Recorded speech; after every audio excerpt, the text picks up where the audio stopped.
In a recent video, I was talking about bird language, and it's an interesting study. So I'm not, or don't define myself really as a bird watcher, but I'm very tuned in to the language of birds in the area I live in, and most areas I go to, I take some time left to learn at least some of the major bird species in an area because they give me a lot of information that I find very interesting. One of the ways to develop that awareness of what species are in your area is to walk around the forest or the bush after a windy day. Because after a windy day and after the breeding season particularly, in terms of usually around spring to early summer for most species in Australia here, you'll get a lot of nests blown out of trees. Nests that have been used and they're done with. Okay? It sometimes happens during the storms over the winter and pre-early spring area, but you often will find birds' nests on the ground. Probably about maybe a decade ago, I started collecting those nests. Initially, it was for a very pragmatic reason. I mean, a bird's nest like this provides me with an instant tinder bundle. So from a fire lighting point of view, for my camp, whether I'm doing survival sort of walkabout time or just camping, this is the perfect receptacle and the perfect tinder bundle, made by an absolute master. I mean, look at this guy. This guy I've taken from the tracker camp here at the survival school, just down the way a bit. But this guy's got bits of baling twine built into his nest, some parachute cord, some Oldsmanbia, the Usnea species that occurs around here, some more, it's a cotton wool, and the rest is just an incredible arrangement of the various tree species of bark. So I can see some stringy bark, some tallow wood, a whole stack of different plant species, and she oak has lined the middle section of this nest.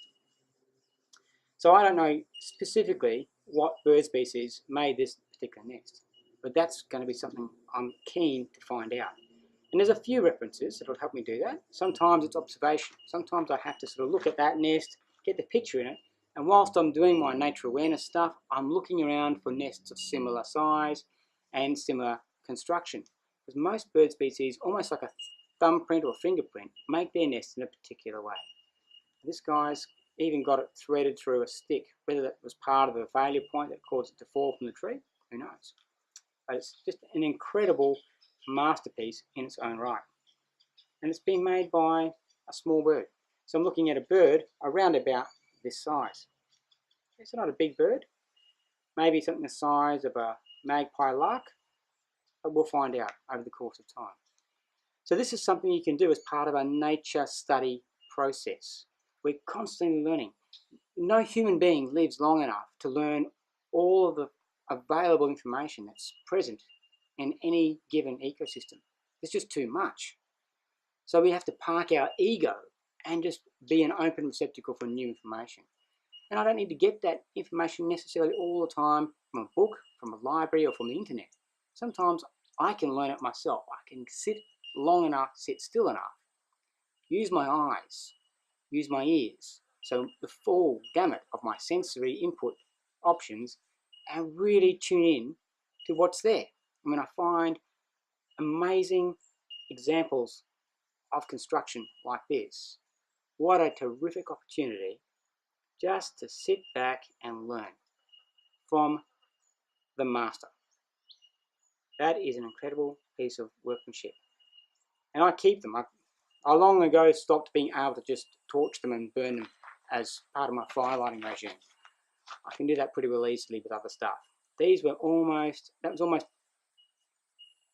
an insult to the workmanship that's gone into a bird's nest like that. So it doesn't matter where you are in the world. This is something we can all do. It doesn't matter if you just visit the bush or the park occasionally.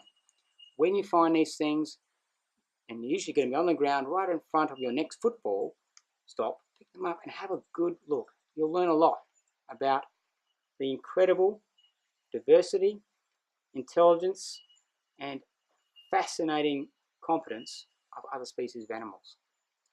So as part of a nature awareness sort of concept, it probably is a good thing to learn about all of nature, not just the selected bits. So there you have it. There's a bird's nest. Go and find one. Have a good look at it. Learn. Learn from these masters. Learn all the incredible things they have to teach us.